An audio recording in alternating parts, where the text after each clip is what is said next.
Hello बच्चों, मैं रीता चौधरी पूर्व माध्यमिक विद्यालय मोहनपुर से। बच्चों, आज हम पढ़ेंगे विषय हमारा इतिहास और नागरिक जीवन। क्लास 7 के बच्चों के लिए पार्ट 2 सल्तनत काल की शुरुआत कैसे हुई इसके बारे में पढ़ेंगे। हमारे भारत में किन किन राजाओं ने शासन किया उसके बारे में हम लोग डिटेल में पढ़ेंगे। तराइना के द्वितीय युद्ध में पृथ्वीराज चौहान की पराजय के पश्चात दिल्ली में तुर्क शासकों का राज स्थापित हो गया। इन तुर्क शासकों का रहन सहन, भाषा, धर्म तथा शासन का तरीका भारतीय शासकों से अलग था। तुर्क शासक तुर्क सुल्तान की उपाधि धारण करते थे।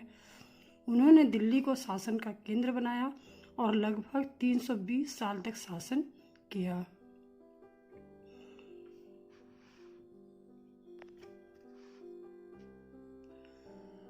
मोहम्मद गौरी की मृत्यु 1206 ईस्वी में हो गई।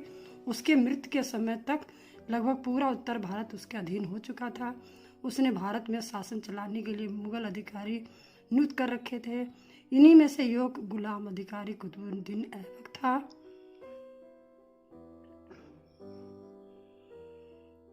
गौरी की मृत्यु का समाचार मिलने के बाद कुतुबुद्दीन ऐबक ने स्वयं को भारत में तुर्क राज का शासक घोषित कर दिया।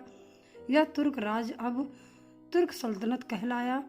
अगले शासक इल्तुतमिश ने 1210 ईस्वी में सत्ता संभालने के साथ दिल्ली को अपनी राजधानी बनाया। तब तक दिल्ली सल्तनत के नाम से प्रसिद्ध हो गया। उन दिनों गुलाम रखने की प्रथा थी। तुर्किस्तान के युवकों को खरीद कर उन्हें युद्ध और प्रशासन के कार्यों में प्रशिक्षण देकर सुल्तानों को बेचा जाता था। इसलिए वे गुलाम अधिकारी कहलाते थे। सुल्तान की सेवा में आने पर योग्य और होनहार गुलामों को ऊंचे और जिम्मेदारी के पद सौंपे जाते थे। सुल्तान मोहम्मद गौरी की सेवा में भी ऐसे कई गुलाम थे और भारत में उनके राज्य का शासन चलाते थे। आगे पढ़ेंगे सल्तनत के सामने चुनौतियां। सल्तनत के सामने चुनौतियां कौन कौन सी थी उसके बारे में हम लोग पढ़ेंगे। सरदार जिन्हें अमीर कहा जाता था तुर्क और अफगान कबीलों के होते थे। इनमें जाति श्रेष्ठता तथा सल्तनत में ऊंचा स्थान पाने की होड़ रहती थी। इन्हीं अमीर सरदारों में से ही सुल्तान होता था। सुल्तान होने के लिए सैनिक योग्यता एवं शासकीय क्षमता का होना आवश्यक था। इन क्षमताओं के प्रभाव से वह सुल्तान बन सकता था और तभी तुर्क अमीरों का समर्थन प्राप्त करना भी संभव था। सुल्तान के लिए अमीर सरदारों का समर्थन और विश्वास जरूरी था। उसे हमेशा भय रहता था कि कहीं ये अमीर सरदार आपस में मिलकर कोई षड्यंत्र यानी साजिश ना करें। अतः सुल्तान को अधिकांश समय इन गुप्त षड्यंत्रों से बचने में ही के उपायों में ही बीतता था। सुल्तान को इन अमीर सरदारों ने संतुलन भी बनाए रखना पड़ता था।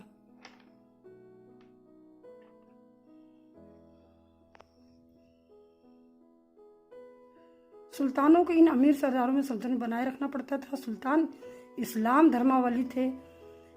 धर्मावली थे तथा बाहरी देशों से आए थे। इसलिए भारतीय जनता पर शासन करने के लिए तुर्क अमीरों, उलेमा यानी धार्मिक वर्ग के लोग आदि को खुश करने के साथ ही हिंदुस्तानी जनता से भी सतर्क रहते थे, क्योंकि सल्तनत में विद्रोह का भय हमेशा बना रहता था। सल्तनत कालीन शासकों में आंतरिक शांति बनाए रखने के लिए शासकीय प्रबंध तंत्र तथा राज विस्तार एवं बाह्य आक्रमणों से रक्षा के लिए मजबूत सैन्य संगठन भी बनाए। इनमें था प्रारंभिक तुर्क, खिलजी वंश, तुगलक वंश, सैयद वंश एवं लोदी वंश प्रमुख थे।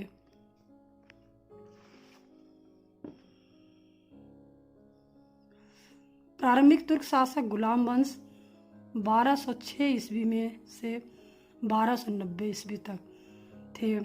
कुतुबुद्दीन ऐबक 1206 ईस्वी में मोहम्मद गौरी की मृत्यु के पश्चात उसका तुर्क गुलाम कुतुबुद्दीन ऐबक ने लाहौर को अपनी राजधानी बनाया। उसकी उदारता के कारण उसे लाख बख्श के नाम से भी जाना जाता था, अर्थात लाखों का दान करने वाला दानप्रिय व्यक्ति था। भारतवर्ष में उसके जीवन का अधिकांश समय सैनिक गतिविधियों में ही बीता। कुतुबुद्दीन ऐबक ने भवन निर्माण में उसकी रुचि थी, यानी शौक था, भवन निर्माण का उसका शौक था। उसने ये चित्र आप बच्चों दिख रहा है, ये 2.5 दिन का झोपड़ा कुतुबुद्दीन ऐबक ने ही बनवाया। और ये कुतुब मीनार है जिसको कुतुबुद्दीन ऐबक ने शुरू कराया था, लेकिन पूरा इल्तुतमिश ने किया था।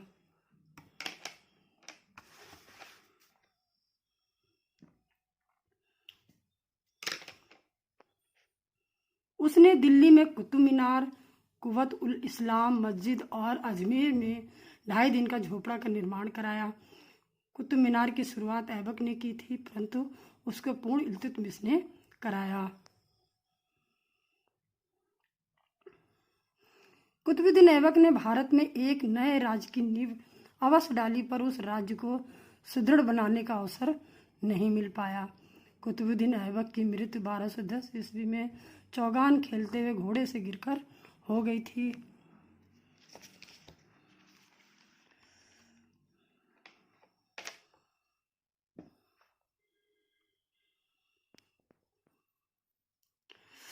इल्तुतमिश 1210 ईस्वी से 1236 ईस्वी तक, यानी कुतुबुद्दीन ऐबक के बाद इल्तुतमिश बना। उसने राजधानी संभाली, राजगद्दी संभाली। ये था 1210 ईस्वी से 1236 ईस्वी तक। 1210 ईस्वी से में कुतुबुद्दीन ऐबक की मृत्यु के पश्चात दिल्ली के अमीरों ने इल्तुतमिश को गद्दी पर बैठाया। उसे ही उत्तरी भारत में तुर्कों के राज्य का वास्तविक शासक माना जाता था। गद्दी पर बैठने के बाद उसे आंतरिक और बाहरी समस्याओं से जूझना पड़ा। इल्तुतमिश ने 40 गुलाम सरदारों का संगठन अर्थात तुर्काने चहलगानी का निर्माण किया। उसने शासन व्यवस्था उसकी कैसी थी? इल्तुतमिश ने देश में अनेक राजधानी, एक स्वतंत्र राजतंत्री प्रशासनिक व्यवस्था और अफसरशाही व्यवस्था की स्थापना की। उसने दिल्ली को भारतवर्ष के तुर्क साम्राज्य का राजनीतिक, प्रशासनिक और सांस्कृतिक केंद्र बनाया।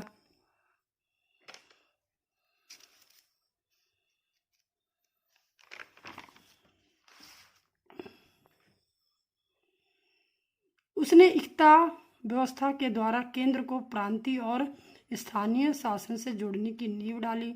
सुल्तान ने अपनी सल्तनत राज को कुछ प्रांतों में बांटा। प्रांतों को इक्ता कहते थे। इन इक्ते में सुल्तान अपने एक जिम्मेदार सेनापति की नियुक्ति करता था, जिसे इक्तादार या अख्तादार कहा जाता था। इक्तादार के पास अपनी सेना होती थी और प्रशासन चलाने के लिए अधिकारी होते थे। इक्तादार इनकी सहायता से राज्य की रक्षा करते थे और अपने नियंत्रण के क्षेत्र से कर वसूल करते थे। कर यानी टैक्स वसूल करते थे और अपने इक्ते से इकट्ठा किए गए कर से ही वे अपने अधिकारियों का और अपने सैनिकों का खर्चा चलाते थे। इस खर्च के उपरांत जो कर बचता था उसे इक्तादार सुल्तान को भेजते थे। इल्तुतमिश ने मुद्रा व्यवस्था में सुधार करते हुए चांदी का टका और तांबे का जीतल चलाया। यह है बच्चों जीतल, टका और जीतल चलाया। 1236 ईस्वी में इल्तुतमिश की मृत्यु हो गई और उसने अपने जीवन काल में ही अपनी पुत्री रजिया को अपना उत्तराधिकारी नियुक्त कर दिया। ये बच्चों हम लोगों ने पढ़ा। इससे संबंधित आपके कुछ क्वेश्चन हैं जो आपको करना है। जैसे पहला प्रश्न है, दिल्ली सल्तनत का वास्तविक संस्थापक किसे माना जाता है? अभी हम लोगों ने पढ़ा था। 40 गुलाम सरदारों का संगठन किस शासक ने बनाया था? तो अभी हम लोगों ने पढ़ा था, इल्तुतमिश ने बनाया था। तो आप इसमें आंसर लिख लोगे बच्चों पढ़ के। कुतुबुद्दीन ऐबक को लाख बख्श के नाम से क्यों जाना जाता था? तभी हमने पढ़ा कि कुतुबुद्दीन ऐबक लाखों का दान करता था, इसलिए उसे लाख बख्श के नाम से जाना जाता था। यानी वो दयालु भी था, दानिया भी था, वो दान करने वाला था, लाखों का दान करने वाला था, इसलिए उसे लाख बख्श कहा जाता है। रिक्त स्थानों की पूर्ति कीजिए बच्चों। इसमें लिखेंगे हम 2.5 दिन का झोपड़ा बनवाया था। तो किसने बनवाया था, ये खाली जगह में उसका नाम लिखेंगे। जैसे अभी हम लोगों ने पढ़ा था कुतुबुद्दीन ऐबक ने बनवाया था, तो वो आप यहाँ पे लिख लेंगे। इसी तरह से आगे ये तीनों करने हैं। कुतुब मीनार को पूर्ण कराया था, तो शुरू तो कुतुबुद्दीन ऐबक ने कराया था, लेकिन पूर्ण किसने कराया था, इल्तुतमिश ने। तो आप यहाँ पे इल्तुतमिश भर लेंगे। प्रांत इक्ता का प्रधान अधिकारी कहलाता था, तो इक्तादार कहलाता था, अभी हम लोगों ने पढ़ा था। तो आप इसे खाली जगह पे यहाँ भर लेंगे। इल्तुतमिश ने अपना उत्तराधिकारी बनाया था, तो किसको बनाया था इल्तुतमिश ने, वो मरने से पहले रजिया को अपना उत्तराधिकारी बना गया था, जो उसकी पुत्री थी। तो इस तरह से आप इस तरह से भर के काम प्रश्न उत्तर याद करेंगे और कॉपी भी चेक कराएंगे। धन्यवाद बच्चों।